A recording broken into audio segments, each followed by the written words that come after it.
Okay, so let me share my screen.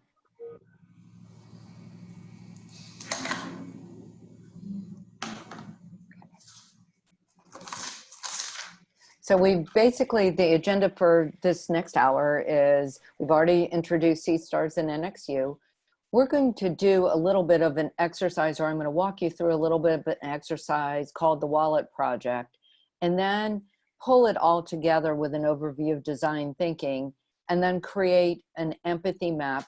We'll do it as a simulated group, those of you that are near each other, or we can pretend that we're near each other, and then we'll open up the microphones for question and answer and really discuss what you've actually done.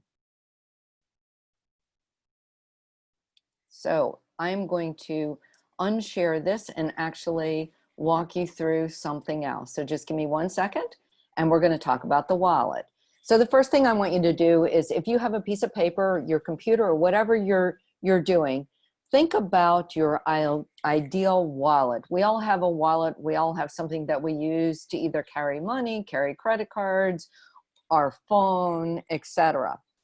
So your first step is really to come up with some of your ideas for your ideal wallet, something that you would want to have that's missing from the current wallet that you have, or one that you've thought about in the future.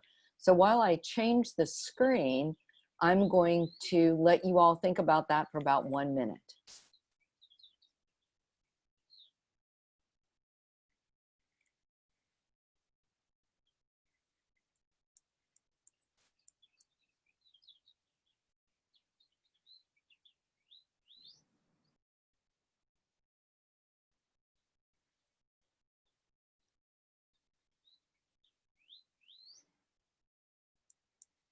Let me hide everybody here. Okay. So in a typical design thinking would take a number of weeks, but there's something called a design sprint that you can do in about 5 days. But we're going to do a really condensed design sprint in about 15 minutes. So I'm going to walk you through what you would do if I had you in a classroom, and then we're going to talk about it a little bit. So think about this wallet that you're designing. You're doing it all by yourself.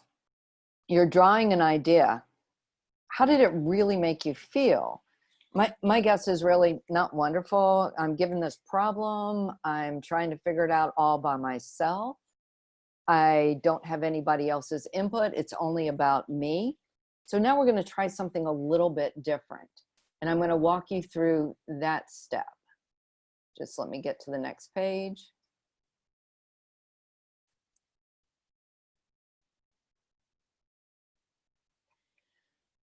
So now imagine that you had a partner or a group of your own customers. As entrepreneurs, you're trying to figure out, what do my customers really want? And the only way to do this is really to gain empathy.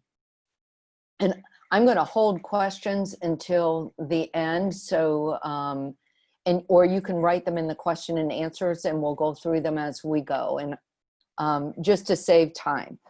So what you would do in design thinking is, first, you're going to really look and you're going to interview somebody. So if I was doing this in a classroom, I would put you together and I would say to you, your challenge is to design something useful and meaningful for your partner. So the most important thing is to gain empathy. What you're going to do is really look at the contents of your partner's wallet with them, and then you're going to just start asking questions. And we ask questions at first, the questions are on the surface. Then you would do this again, and you're going to dig a little bit deeper. You're going to try to dig for stories about the items in their wallet. How do they feel about things? What is the emotion coming out? And you're going to observe them doing this. And you're always going to ask, why? Why are you doing this? Forget about the wallet. If you think about this, what you want to do is, why is this important to my partner? And let's take this broader. If you're doing this and you're starting a business and you're thinking about a problem, why is this important to my customer that I'm interviewing now, or my customers that I will be interviewing? And we can think about this at something, for example, Uber Eats. And I'm not sure in Nigeria if you have Uber Eats, but I'm going to use it from, I live in Florida in the United States, and Uber Eats is just coming to this area. But Uber Eats is, or Grab, or other types of rideshare services that have gone into the food business, they went and they got involved in their customers. They went around, they asked a lot of questions, and they found out in different regions the behaviors of their customers were a little bit different. And that's why you try to gain empathy or an understanding for what is going on. The deeper you dig, the more information you're going to get. And you're going to keep on switching this back and forth between partners if you were doing this in order to really understand. The next step of this, you're going to reframe the finding. So really thinking about, what is my partner, what is my customer trying to achieve? You're going to use action verbs to do this. And then you're going to also look at insights, new learnings about your feelings and motivations, something that you see about your partner's experience that maybe he or she or your customer doesn't see. And then you're going to take a stand or a point of view. And you're going to do this really to say, this is a statement that's going to address your design and something that's actionable. So here's your partner's description, needs a way to do what? Because of what? And so that's your insights. Your insights are the reasons behind this problem. The next step you would do is really write your problem statement out, and then you're going to sketch out radical ideas. It doesn't matter. This is where the brainstorming really comes about, where you're going to ideate and you're going to think about all different ways to do this. And then the next step is, and this won't let me go down, just give me 1 second, is to share your solutions and get feedback.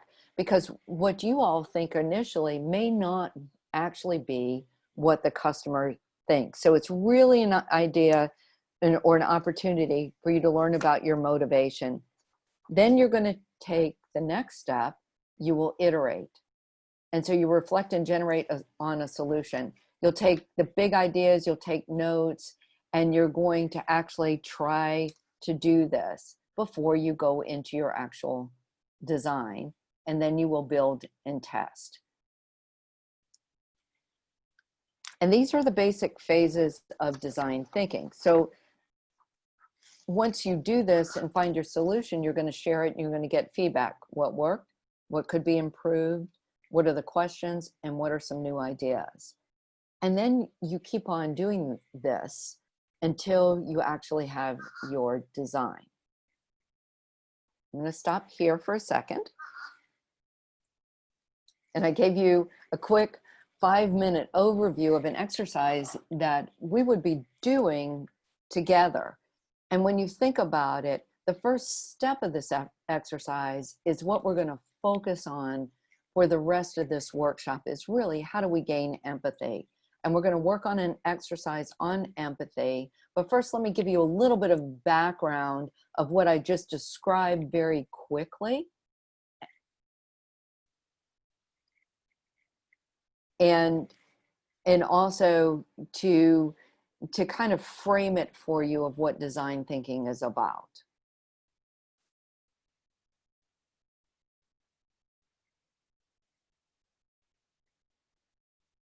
So give me 1 second to go back and share the PowerPoint.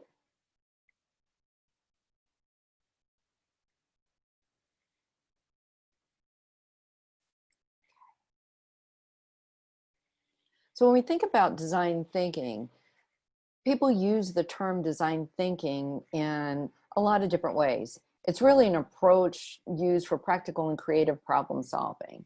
The big part of design thinking, you can use it as creating a regular design, or you can add that human component to it, which is really called human-centered design, which is an aspect of design thinking.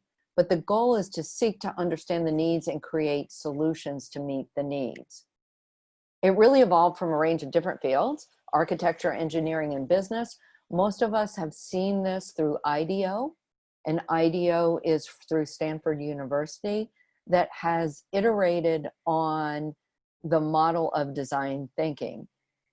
It started out as a way for designers and product development really to have a shared language, and it focuses on the user. And I think what we often forget about, whether we're starting a business, whether we're designing a product, whether we're just thinking about how to approach something in a creative way, we need to really focus on the user first.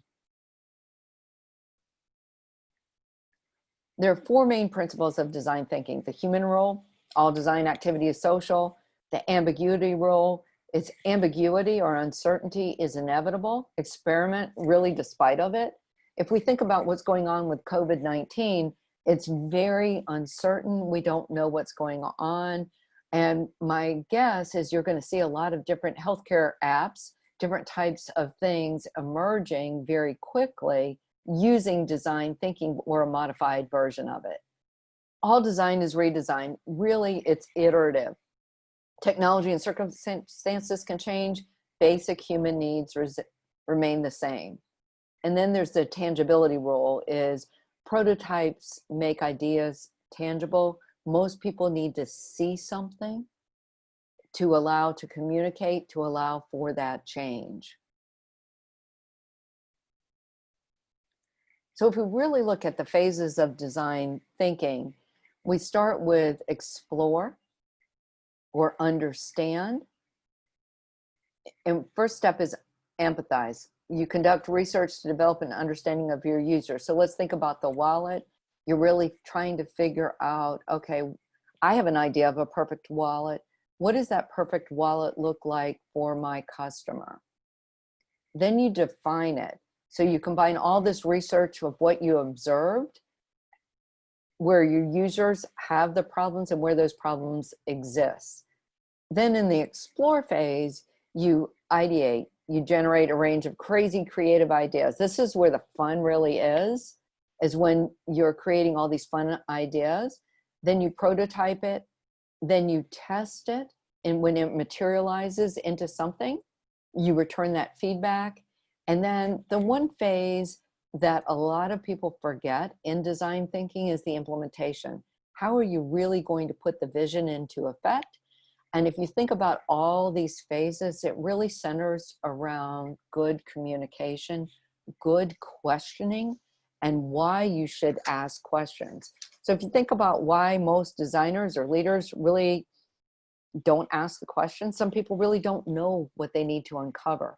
And so you have to ask questions in a different way and really adopt a growth mindset to be curious and attentive and responsive to those questions. You also have to build trust within those questioning. And you really need to learn to challenge assumptions in a way that doesn't put people at a defense. So what does all of this matter? It's really easy. We love to brainstorm. Just as human, we like to be creative. We like to come up with new ideas, but coming up with the right one takes a lot of work. With design thinking, what you're doing and how most people do it is they'll use Post-it notes, or they'll use programs like Trello, where you can, or other programs where you can actually just jot down ideas and share ideas. You're throwing out everything you can think about, and you're really starting with all the possibilities, and then you're narrowing those possibilities down. So what's the advantage of this? If you put the user at the center of the process, it starts with data. It really starts with understanding, exploration, iteration, and creation. So it sparks that language of innovation, collaboration, and becomes really a shared language. It's flexible. You can do design thinking anywhere. We can do it on a Zoom call. We can do it in person. And it's really scalable. It's really dependent on, we don't have to do it like IBM in that scale. You could scale it down to a small business approach. So we're going to really focus the rest of this time on empathy and design, because the first phase of this is really to understand empathy and seek first to understand, then to be understood. Stephen Covey said that of the 7 Habits of Highly Effective People. It really applies to design thinking. So I want you to take, and we're going to let you take a few minutes to do this, and then we're going to let you share. We're going to create what we call an empathy map. And I'll keep this up here, and you'll take out a piece of paper and do this exercise. So the questions that you're going to consider is, how would you describe your most recent experience with a university, training, or an online course? How did that experience make you feel? So we're going to use something that you know or don't know and really talk about your feelings. But we're going to do it in a way that we're going to map it out. So we're going to get the information that we need in a very short period of time. So there's 2 different ways to do this. One way, or one example, is break it down into 4 quadrants. And I've put some examples on here. You know, what someone says. Somebody could say, online courses are a nightmare. Somebody can think the technology won't work on my mobile device. What will you do? You will log into a platform once a day, or you may think something else that you will do. And how will you feel? Some people may feel frustrated. Some people may feel skeptical. Some people may feel confused about it. Another way to look at it in a much simpler way that I like is a way that actually I've used in leadership development. And it's a really good way to question and get the answers you want in about a 5 to 10 minute period. So we're going to focus on this empathy map example in the next 5 to 10 minutes. And then we're going to actually open it up for people to share. So think about online learning, think about training, think about even starting your own business. We can use that as an example. And we're going to say, what do you hope it is? What do you hope it's not? What does success look like for you? And it'll fail if. So we're going to take about 5 or 10 minutes to do this. And then we're going to open it up and actually have you all have a discussion, and we'll do this by raising hands. So I'm going to share, but I'm also going to put myself on mute for 5 or 10 minutes and let you actually practice.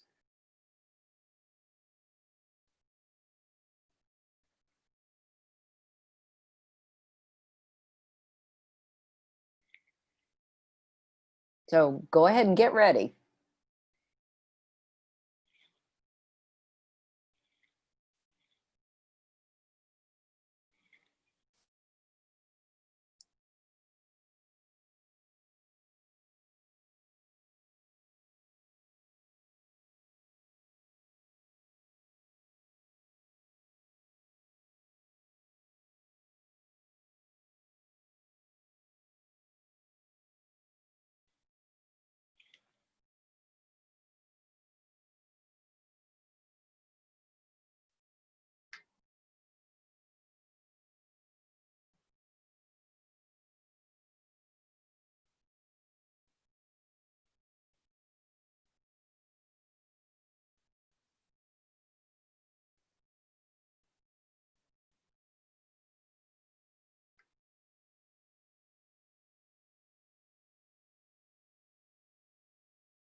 I'm going to give you another 3 minutes to think about this, and then we are going to open it up to people sharing.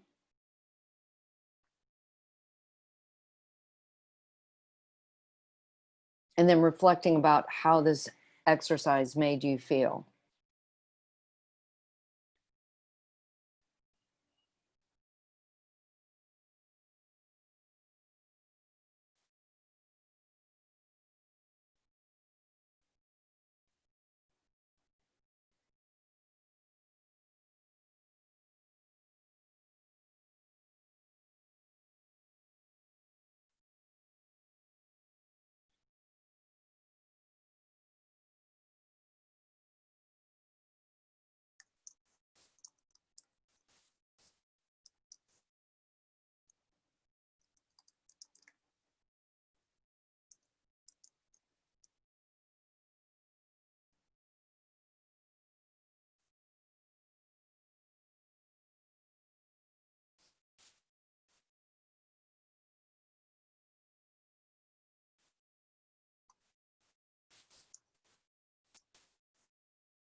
I'm going to ask you all to, I see hands raised. I'm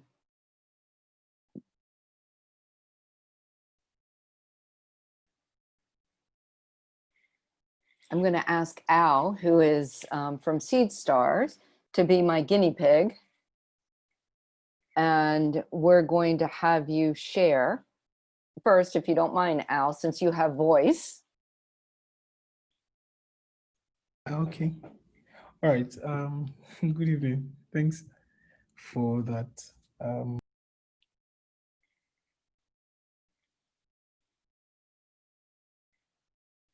You just muted yourself. Oh no, somebody muted me. I was actually shocked. All right. So I'll just again, I'm being muted. I think it's probably automatic or something. So I'll just do a very quick intro. So good evening, everyone. Seedstars is is a global entity that has a mission. Again, something is muting me. Don't know what it is, but okay. So yeah, Seedstars is a global company that has the mission to impact the life of youth in emerging markets, and we do that through technology and entrepreneurship. We are active in over 80 countries, and we've invested in multiple businesses, startups across these countries. We have a flagship event, which is called the Sisters World Event, and some of us might know about it. And usually we do local events in each of these countries that we are active in, and then a global event in Switzerland once in a year. So yeah, that's pretty much it about Seedstars. And we're active in Lagos. We have 2 hubs in Lagos.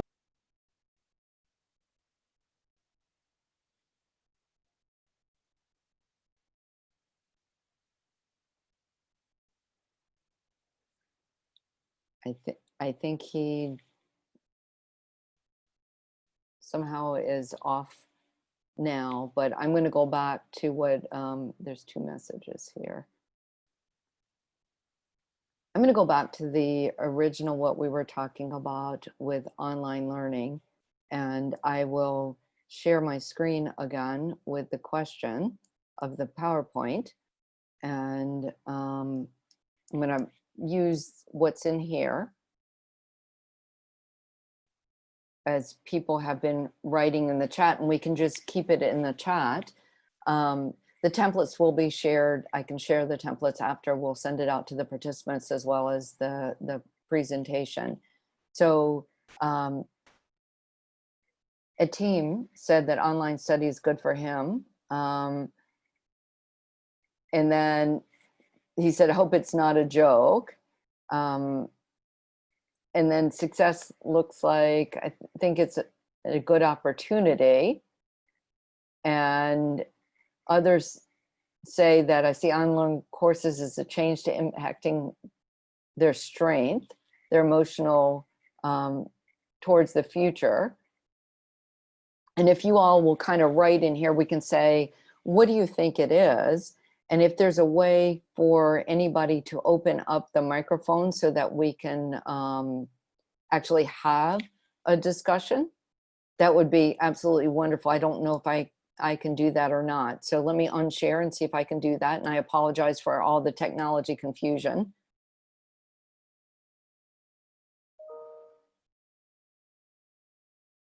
So I'm going to stop sharing and see if I can unmute people.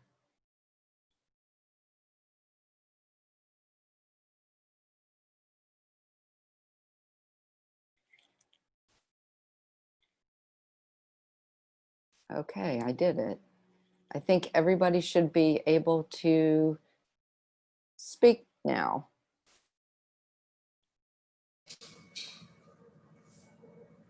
But I ask you to put your microphone on mute if you're not speaking.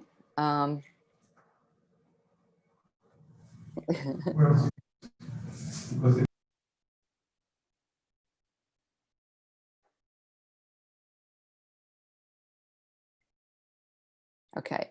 And Choo Choo, I'm going to let you go through an example with me, and that way we can kind of give people an understanding, and we don't waste some time here just with the technology not working the way that it was intended. So let's just kind of go through an example, and if people will write in the chat kind of their ideas, and we can talk through with the chat and do it that way. So I'm going to, so let's just kind of look at what would you hope online learning is, or let's just talk about, we need to create a vaccine for COVID-19. What do you hope it would be?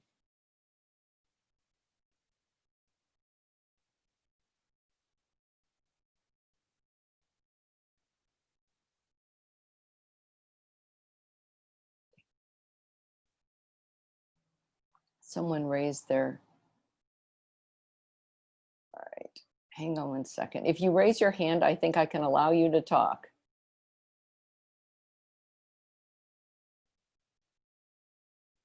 Okay.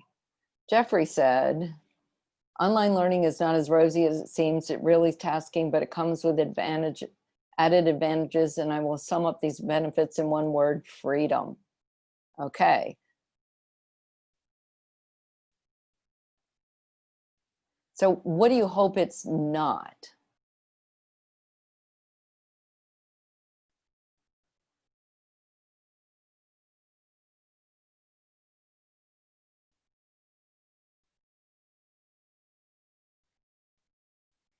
Does anybody want to put in the chat to what you don't think it is? Hope it's not chaos, random, or shallow in value. Okay. What do you think success looks like to you?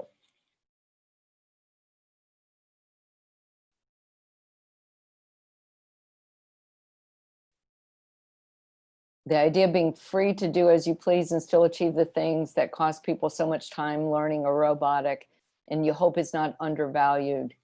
What will it do if it fails?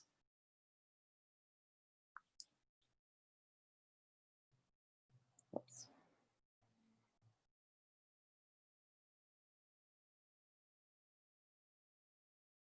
If it's too complicated. Okay, well, let's take another example. And I hope the COVID-19 vaccine is discovered soon enough. I hope the pandemic does not continue. I think online learning is not easy. Success means agility. Achieving your passion.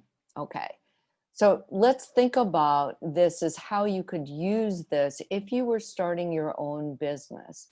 and you want to understand your customer, how can you use an empathy map? What would you use the empathy map for? Am I still sharing?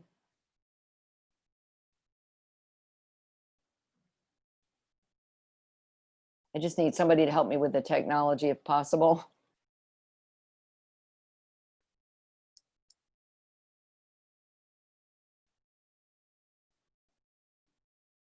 Okay, I'm going to allow Oynton. I apologize if I messed up your name. I'm going to allow you to talk.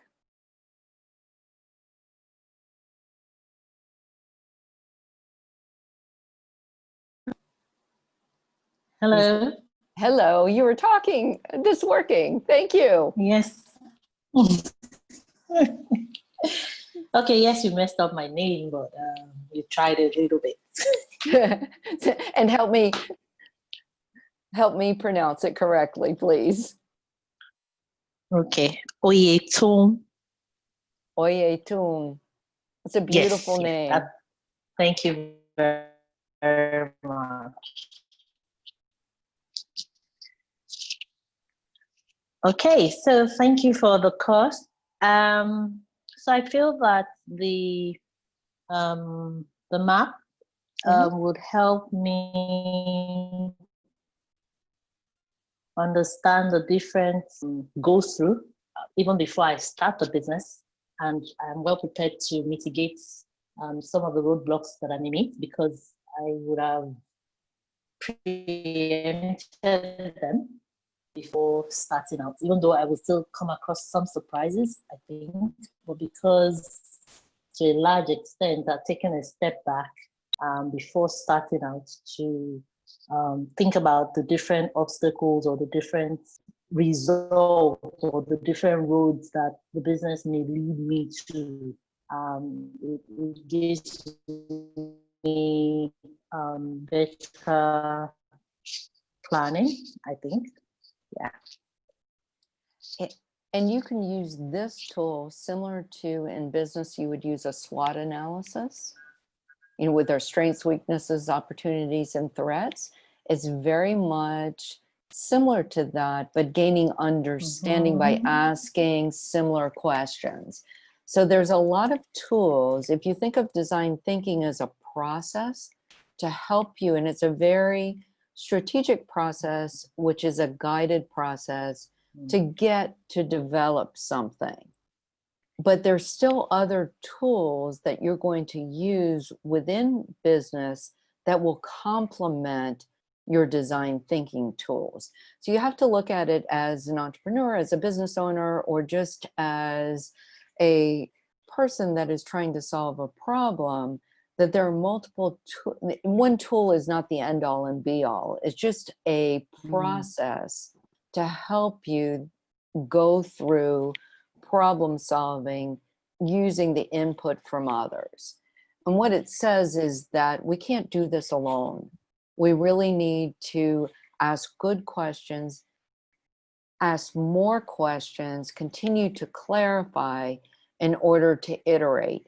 We can do this process in a short span. So if you are a startup, you can actually blitz scale very quickly by just trying new prototypes. I'm going to try it this way, you know, go through the process in a short time, try something, it fails, then retry it and really look at your customers and get the insights first. Does that make sense? Absolutely. It's really a way that teaches you how to use what a lot of people call the 5 whys. And you ask why 5 times and you keep on asking and digging until you actually have a solid understanding of what the need and the problem is. And I'm going to look at what's in the chat as well. And I really want to thank you so much for your input. So others have said an empathy map will help understand to understand my customer's intention. Hi, everyone. I have a few empathy maps drawn with regards to business online course. Starting my own business with regards to government relations is frustrating. I hope it's not. That the current pandemic won't negatively affect it. Success looks like having government agencies accepting online training programs. If it'll fail, there's a quick remedy to the pandemic continuous bottlenecks, or I'm discouraged. So you can see it kind of gets all of those feelings out, as well as giving you some concrete insights to move to the next step. And I think what we tend not to do is take this step to understand first, and we just jump into the problem. And this is where people get stuck, is by just trying to go back to that original, I'm jumping into doing the wallet myself, instead of reframing it, capturing the insights, and then really finding out what the core or root cause of the problem is. And John on here says that success regarding online learning, it provides me with the perfect opportunity to learn new stuffs, as well as relearning old stuff. It'll fail when I can't apply my present realities. Hope it is very interactive and educated, and hope it's not inflexible. Well, thank you all for those. I'm going to open it up in the next 15 minutes really to question and answers. And I know this was a very quick overview. I will send you out those participants that have registered. We will send out the worksheets to you and also the presentation for this, but I want to open it up to question and answers about design thinking in general. So if you raise your hand, Samuel, I'm going to allow you to talk. Whomever raises their hand first, I'm just going to go in that order, which is a lot of people here. So I'm just going to go down the list. So Theodora.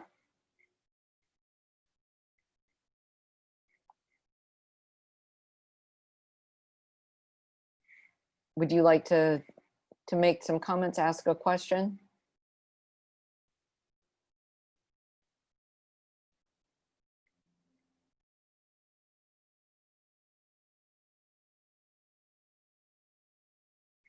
We can't hear you.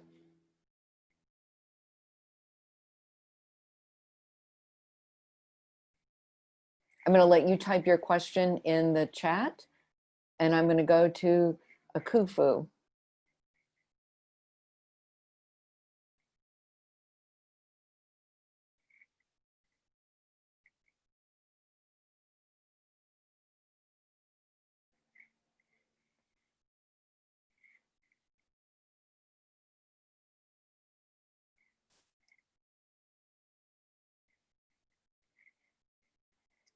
It doesn't seem like the audio is working. So I'm just going to have people type in the question and answer.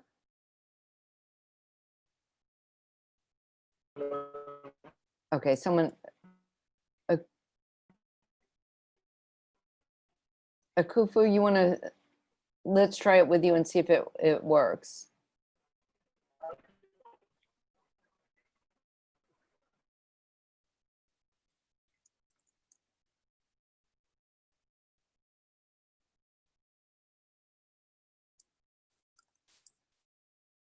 Okay, it's not working.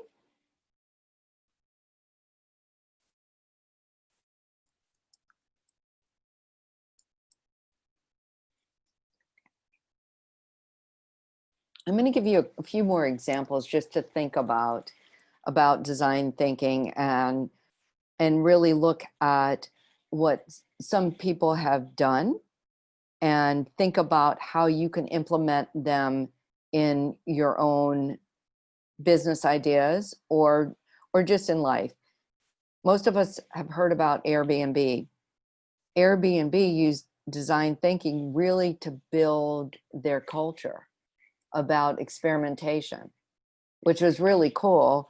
It was when they gave themselves the permission to experiment, they were able to scale, and they went through a whole exercise. Did it happen overnight? No, it really didn't.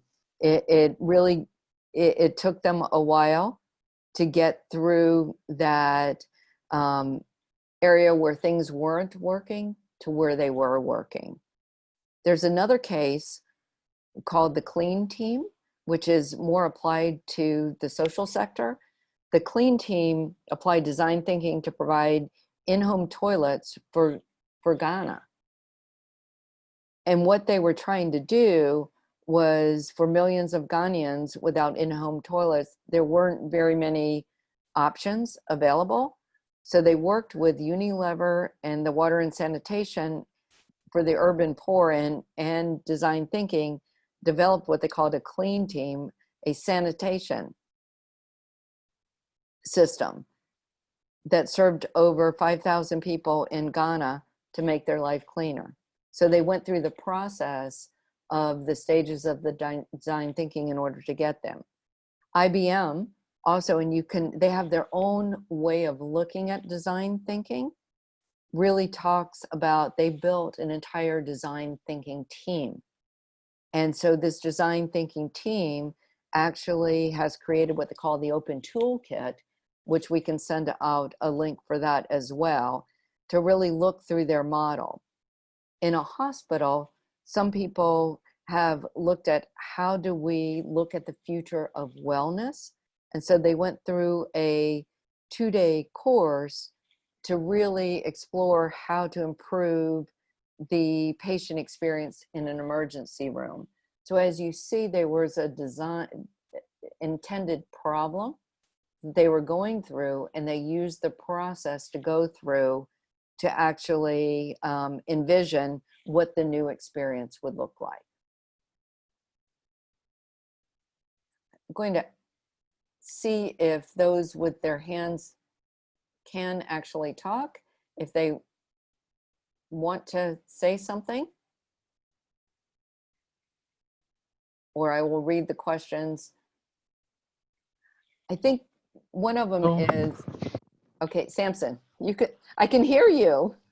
Okay, I had been mute all the while. Thank you. Thank you for the course. It's very interesting. I just want to know, design thinking, is this more or less related to product design? And if it is, when you're designing a product, how do you come up with the right kind of skills and skills you would need to employ in designing the product? For instance, let's say an IT solution, and then you need to know, you're an IT, but you need to know the exact kind of skills that could provide a meaningful solution. Well, and design thinking can be used in product development, but there's two different components of this. You know, Okay. you may look at using this process to determine the ideal skill set that you need for your human resources. So you're designing a new process where you're going to need, something else. And then you look at the product as the second element of it. So it's two different problems you're trying to solve. One is, what is the skill set that I need? The other is, what does this problem look like to solve whatever the problem you're trying to solve is? Does that make sense? Yeah, it does. Thank you. That's fine. And I think the most important things really during the design thinking process, Wally was asking, were those 4 components that I was talking about? It's really to keep the user in the mind, focus on iteration, that you're always going to have a vision of iteration. You're always going to try something and not feel like you're going to fail, that it's okay. And the more insights that you can get, the closer you are to defining what the problem is, and also testing. So once you test, a lot of people don't go back and ask their customers for feedback, because that allows for the iteration process. And someone says, does my business have to be as big as Airbnb before using design thinking? No. Nexford, actually, we were 4 of us sitting in a room using design thinking to conceive from an idea of the CEO what Nexford looked like, and Ola was part of that even prior to when I was part of that.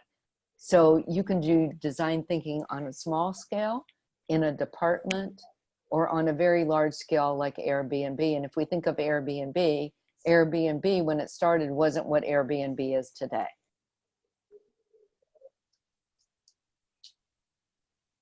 Okay. Francis, do you want to ask a question?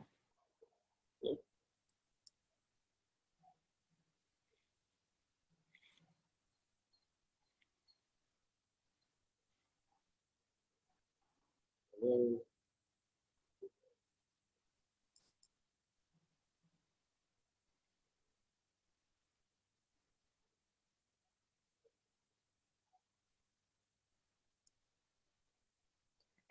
He said no. Okay. Any other questions?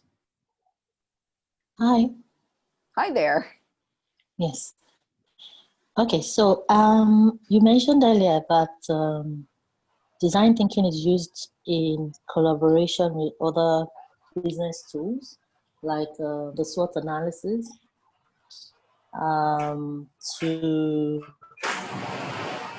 evaluate the needs and the threats and the opportunities that are available. My question is, how do you know, is it until you've iterated the product or the service that you're able to determine that your process, the process you went through during the design thinking phase is success? So I'm not sure if you understand. You went in and out, so I couldn't Hello? hear. Hello? You're going in and out, so I can't hear what your question was. I do suggest that you maybe put it in the question and answer. Oh. Okay.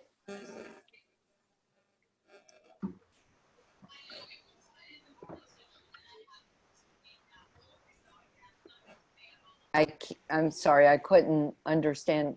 And there's a question about different tools. Design thinking is one tool to be used, you know, to really understand the different markets, how your product fits within the market. It can be used for understanding your customer, designing a product, designing a service, reframing a problem. It's a problem-solving tool. So it's not, I would use, you know, in a normal business, you're going to use a SWOT analysis, you're going to use a pest analysis, you may do some competitive analysis in a different ways.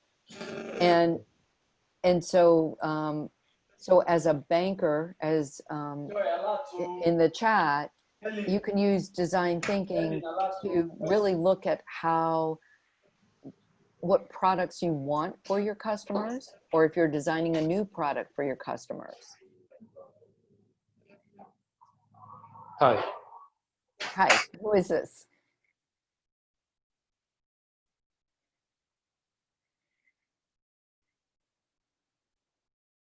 Yeah, people can mute themselves. Hello. Hello? Okay, so can you hear me? Yes. All right, so I believe design thinking is a tool you could use to confirm and disconfirm your assumptions, especially when starting out an idea, right? Correct. Correct. So, okay.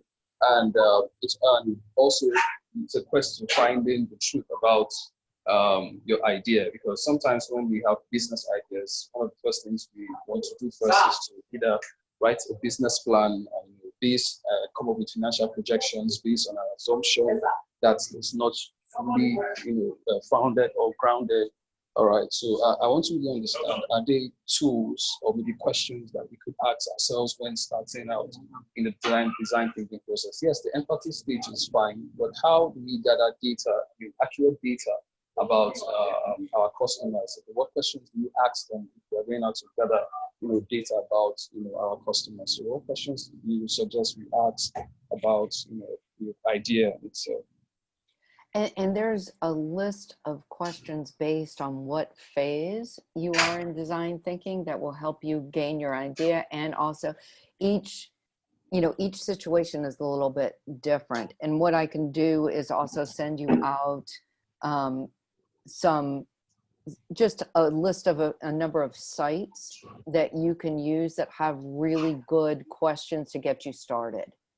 Okay. And I think that would be, there's not an end all be all right question. Here we are, get started. It's really dependent on the industry, the situation, the people that you're dealing with, the culture. There's a lot of different factors that you need to think about in doing that. So why don't we put together just the presentation, this exercise in the wallet exercise, which actually gives you good ideas of what, instead of using your partner, you can use the name, what does my customer wants to achieve? And a way to frame it, as well as other resources for you to help. Would that be useful for you all? Yeah, and we've got about 2 minutes left. Okay, I have one more question. Okay, what about biases? Because a lot of the times, the only person who thinks the idea is the best is us, right? So how do we handle bias, the personal bias we have about the idea or the business figure? So how do we handle those biases? Well, and part of that is how you frame the question as an open-ended question, and that you don't frame it with what you think. It's really asking what the other person thinks. And you're really looking for the feelings and the emotion. You're presenting concrete facts, data, and ideas. So it's not about, I think this idea is absolutely wonderful, because somebody who likes you is going to jump on that, your early adopters very easily. You're going to present it in a way that the person is going to provide you opinion on this idea. It's, I drew this wallet. Now let's look at what you drew a wallet.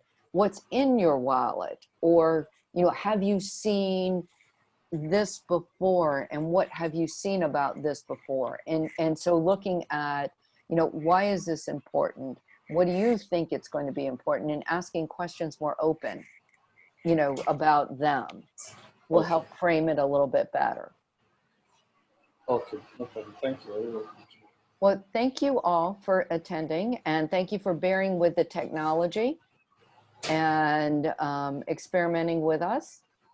And we will send you a number of resources out. And thank you, Ola and Chuchu and Seedstar and everybody for the last hour. Have a wonderful afternoon. Thank you. And stay safe, stay healthy, and just keep smiling. All right. Thanks everyone for joining.